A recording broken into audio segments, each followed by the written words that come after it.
मला सांगा, जेव्हा ह्यांनी प्रपोज केलं तेव्हा टेन्शन नाही आलं तुम्हाला? आलं होतं, टेन्शन खूप आलं होतं. आणि कसं प्रपोज केलं? काय नाही, एक आमचं रिकामा हे असतं, काय म्हणतात, क्लास असतं. हां, तिकडे हिला घेऊन गेलो. हां, आणि बसवलं. आणि किती बेंच आहेत मोज असं सांगितलं? नाही, मग ते मोकळे बेंचेस होते. तिकडे बसवलं. तिला म्हटलं जरा बोलायचं मला तुझ्याशी. तिला मग प्रपोज केलं की मला तू आवडते. ते मराठीमध्ये नाही, हिंदीमध्येच बोललं. कसं? मुझे तू पसंद है, काफ़ी टाइम से मैं तेरे पीछे था, तो अभी थोड़ा दिल ये करके मैं ते दिल ये करके यानी क्या करके? टाईट करके. हाँ, तेच मराठीमध्ये मन घट्ट करून, तसं हिंदी में दिल टाइट करके देखो कुछ कहना चाहता हूँ. तो वो बोली चलेगा. तो मैंने बोला आय लव यू. अरे वा. तर ते एकदम हेच झाले. काय झालं?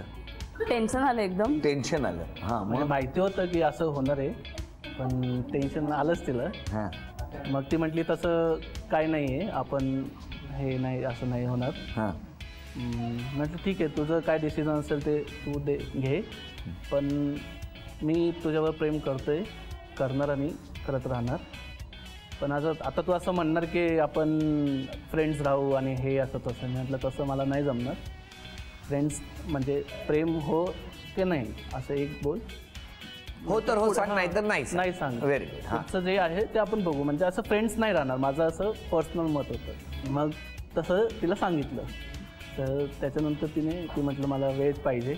म्हटलं ॲज टेक युअर टाईम, मला काय म्हणजे असं घाई नाही, चांगलं भेटतं तर काय. मग किती वेळ घेतला? साधारण 10-15 दिवस घेतले. काय हो 10-15 दिवस काय विचार करत होता? याने प्रपोज केलं तेव्हा 14 ऑक्टोबरचा दिवस होता. 14 ऑक्टोबर 2005, दुपारी 4:11. अरे बापरे. तुम्ही काय आधी जाऊन वेळ वगैरे बघितली का? शुभ आहे अशुभ आहे? हां, मग लक्षात राहिला त्यात तो दिवस. मग मी नंतर खूप विचार केला, काय करावं काय नाही. मैत्रिणीच्या जवळच्या होत्या दोघी तिघी, तर त्यांच्याशी बोलले. आणि त्या मला म्हणत होत्या की तू बघ ॲडजस्ट होणार आहेस का तू वेगळ्या कल्चरमध्ये. हां, कारण पूर्ण वेगळं कल्चर, सरसोदा साग, मक्काची रोटी आहे ना. मग शेवटी त्यांनी माझ्यावरच डिसिजन सोडला. मग मी मनाचा हिया करून 28 ऑक्टोबरला सांगितलं की हो, मी आत्ता तरी हो म्हणतीये, पण लेटस्ट सी पुढच्या काही दिवसांमध्ये. पण घरचं टेन्शन नाही आलं तुम्हाला? आलं ना, खूप टेन्शन आलं. तुम्हाला नाही टेन्शन आलं तुमच्या घरचं? नाही, माझं घरचं नाही आलं मला. मग फायनली होकार ज्या दिवशी दिला तेव्हा बोलले कसे मग? त्या दिवशी मी सांगितलं की आता 15 दिवस झालेत, मी विचार केलाय. तसे माझ्या घरचे सगळे फ्रँक वातावरणाचे आहेत, फ्रँक विचारांचे आहेत, पण तरीसुद्धा वेगळी जात, वेगळा धर्म, तर हे कुठल्याही आईवडिलांना पचवायला वेळ लागणारच. करेक्ट आहे. तर मी आत्ता हो म्हणतीये, पण हो म्हणजे हे फायनल हो नसेल. तुम्हाला म्हणजे दर 15 दिवसांनी भांगडा करायला लावत होत्या या? काय हो?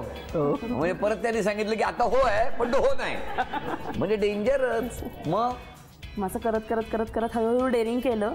म्हटलं घरी जो प्रॉब्लेम फेस करायचा आहे तो त्यावेळेला बघता येईल काय करायचंय, पण आत्ता मग मी माझ्या निर्णयावर हळूहळू थांबवत गेले. पण मग जेव्हा घरी कळलं तेव्हा काय हो झालं?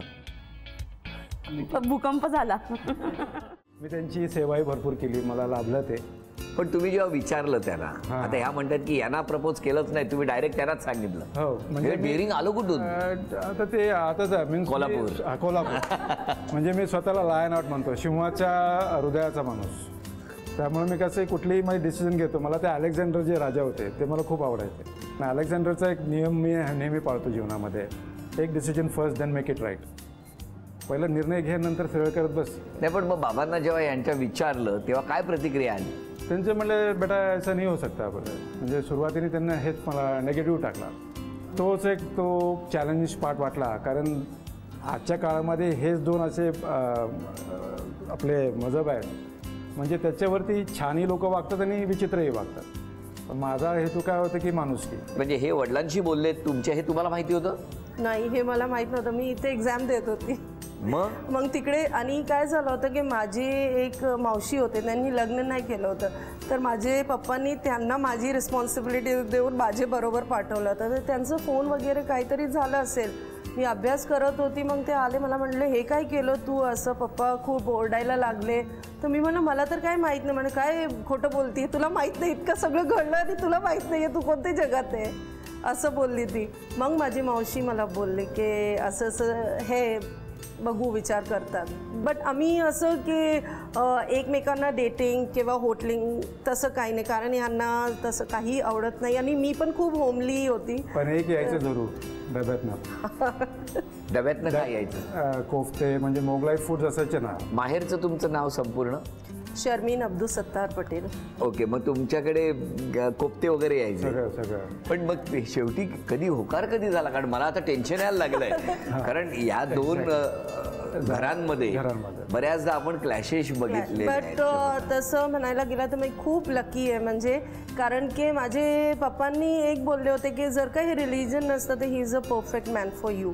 बट ते थोडे दिवसांनी म्हणजे डिसेंबरपर्यंत सगळं झालं आणि 2010ला त्यांनी 8-9ला म्हटलं की नाही तुम्ही लग्न करा. तुमच्या घरी जेव्हा हे तुम्ही सांगितलं तेव्हा? मी पहिला आमच्या बहिणीनं सांगितलं ते की आय एम डुईंग दिस, मी असं करतोय. कारण वडील स्ट्रिक्ट, माझ्यापेक्षा जे मोठे होते त्यांना मी कानावर टाकलं मी असं करतोय. मग काय, मग मी आम्ही यांच्या वडिलांकडनं होकार आला नंतर. पण लग्न कुठे झालं मग? मुंबईत एक केलं, कारण तसं होतं त्यांचा एक रूल होता. म्हणलं बेटा अपना भी कुछ कलमा पढ़ना पड़ेगा. म्हणलं अब्बा रेडी है, अपने पास तो अपना है, नया और कुछ मिलेंगे वो ताकत और बढ़ेगी. मग त्यांची ती मस्जिद होती तिकडे, म्हणजे ते ट्रस्ट टाईप असते रेस कोर्सकडे. मग ठीक आहे बोले. मग बसले त्यांचं काय वाचलं, ओके हो हो हो केलं, चला निघालो. तिकडनं डायरेक्ट संध्याकाळी आळंदी गाठली. आळंदी? येस. दोन्ही पद्धतीने तुम्ही लग्न? दोन्ही पद्धतीने, म्हणजे म्हणतो ना सगळ्यांना त्यांना मनासारखं व्हायला पण होतं. ओके, रिस्पेक्ट त्याला पण आहे. आणि त्या अल्लाची ताकद माझ्याकडे आली, तर आणखी ताकद पुढं मी शक्तिवान झालो म्हटलो मी. आणि मग तसंच आम्ही आळंदी गाठली. मला कसं आहे, माहेर पण आहे आणि सासरे पण आहे, असं काही नाही आहे मला की कोणाची मनाला दुखवलं नाही. आणि मी जेव्हा लग्न करून आली, मला सासू पण आईसारखी, मी त्यांना सासू म्हणतच नाही, ते माझ्या आईपेक्षा जास्त आहे. त्याचा एक किस्सा मला आठवतोय. सांगा. माझी मम्मीने एक वाक्य म्हटलं होतं की जेव्हा म्हणजे I born with golden spoon only, but मी जेव्हा इथे आली तर मला माहेरचा पण पूर्ण हे मिळाला, प्यार मिळाला. आणि दुसरा मुख्य म्हणजे की मुलीचं जेव्हा माहेर सुटतंय आणि जेव्हा ती सासरी येते तेव्हा महत्त्वाचं असतं की त्यात बाउंडिंग असायला पाहिजे. आणि त्या बाबतीत मी म्हणजे माझं आयुष्य सफल झालं की माहेर पण चांगलं होतं आणि सासरी पण मला आईपेक्षा जास्त छान मिळालं. अजून काय पाहिजे? तर मला जीवनात काही. आणि मला एक आणखी सांगायचं की बघा, अरेंज मॅरेजमध्ये लग्नानंतर प्रेम होतात असं म्हणतात, बट लव्ह मॅरेजमध्ये तर म्हणजे बघून लव्ह अट्रॅक्शन होतं. बट मला हे म्हणायचं की जेव्हा आम्ही नवरा बायको होतात तेव्हा लव्ह तर होतोच, प्रेमाचं नातं असतं, बट त्यात तुम्ही मित्रता ॲड करा. जर का तुमचं मित्रताचं नातं असलं ना तर ते अप्रतिम आहे. तुम्हाला घरी बोलायलाच देत नसतील ना? मी तसा बोल काय. पण किती वर्ष झाली लग्नाला? 15 वर्ष. तुम्ही गप्पच असाल घरी? अरे आता तुम्ही 15 मिनिटं एक क्षण बोलला. मी आता हँडब्रेक मारणार होतो, मी म्हणणार होतो हँडब्रेक. मला हे का बोलूसं वाटलं, कारण की काल मी जेव्हा सैराट पण बघितलं तर माझे मनात म्हणजे ती मूवी माझ्या मनातून जात नाहीये, कारण की लोक आपली अहम आणि इगोमध्ये हे करतात. मी एकदा असंच दुकानात गेलो, हिची आई नव्हती दुकानात, तेव्हा मी दुकानात गेलो होतो आणि सहजच म्हटलं उद्या जरा हा बोट रिकामा ठेव, म्हटलं तुला एक गिफ्ट द्यायचं. डायरेक्ट असंच बोलले ते. मग ती वाट बघत होती. तुम्हाला काय बँडेड लावायचं? नाही, अंगठी आणली होती. तुम्ही आणली होती? हो. मग घातली दुसऱ्या दिवशी अंगठी, डायरेक्ट मग प्रपोज केला. तिला म्हटलं माझ्याशी लग्न करशील का? बापरे, मग तुम्हाला धक्का नाही बसला? बसला ना. मी लगेच हात मागे घेतला, पण परत विचार केला की ठीक आहे, दुसरा हात पुढे करूया.